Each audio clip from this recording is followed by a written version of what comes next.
What is going on, YouTubers, gamers, and hobbyists? And welcome to this week's episode of Q&S. Now, this is my question of the week to you guys. I got a cool one this week, I think. It's concerning gaming surfaces or gaming tables, gaming areas, whatever you want to call it. Now, let's just get right into it. Okay, here we are, the plain green felt tabletop surface, green baize, whatever you want to call it. I'm sure we've all played on this type of surface before. I know I have many games, and there's nothing wrong with that. That's absolutely perfectly fine. No problem at all. You can get really good games from on tabletop surfaces such as this.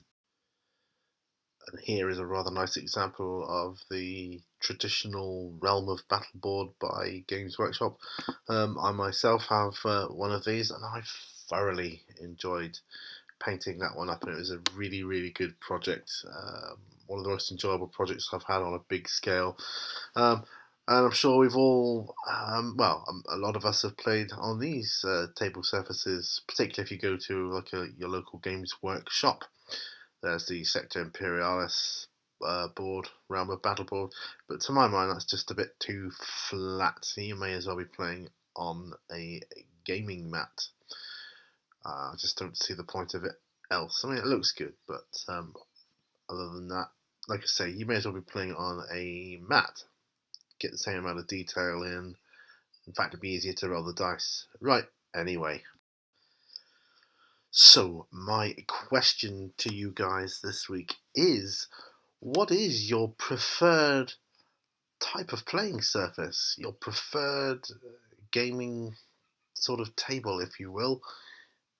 Is it mats, tiles? Is it like the modular tiles, or is it like the custom tables? Because I've got them all myself, and I struggle to find an answer on that one.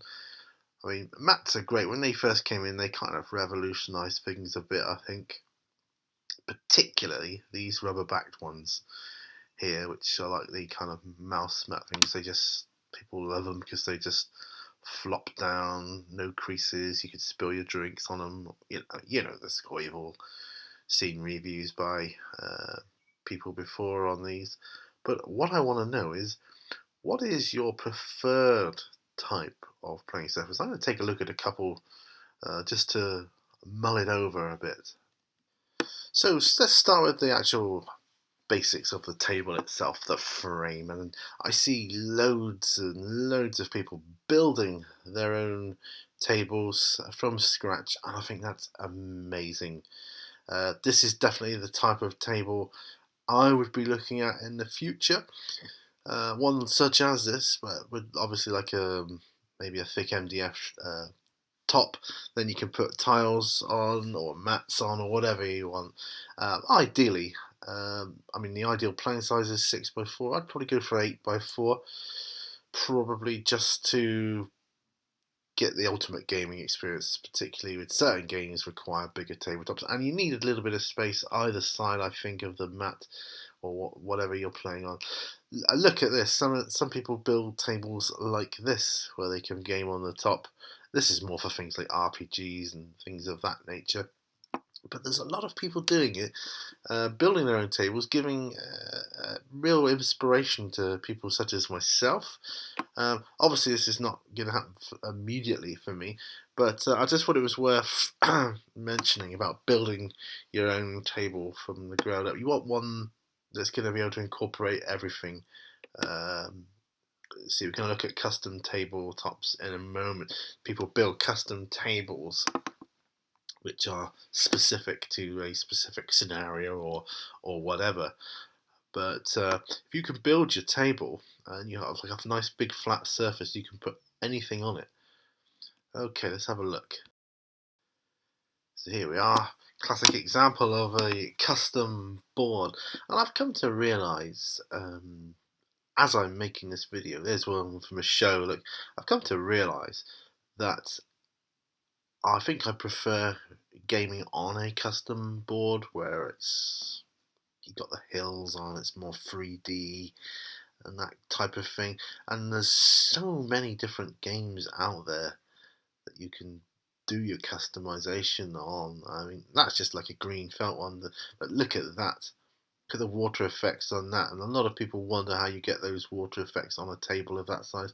It's pretty easy. We'll come to that in a moment. Look at that for customization.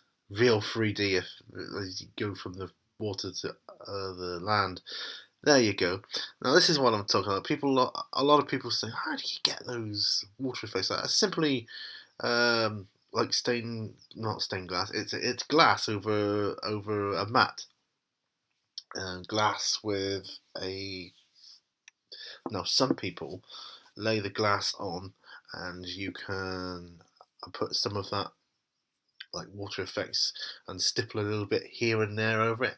Some glass you can get that has that kind of surface to it already. Either way, looks amazing. It really does. But yeah, that's that one. Next, we come on to what is known as teddy bear fur. I've got some of this as well, and people use this to create or recreate gaming surfaces as well of all different types. And what people do is they shave the fur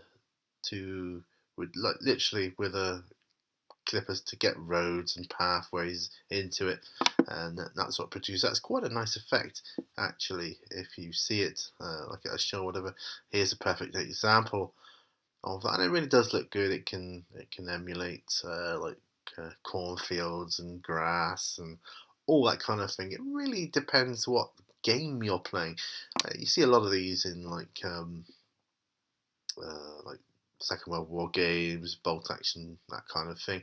But they work equally fine for like American Civil War. Well, literally, it's endless. You get the picture. It all depends on what other terrain you end up putting on the board. Going back to the mats, I quite like the vinyl ones, not the rubber back type, because they seem more vibrant in colour as a whole. I'm generalising here, so that's not the case for all of them. I do like the rubber backed ones, I really do, but they are a hefty price range. Here's another vinyl one. I just think they look super cool. I really do.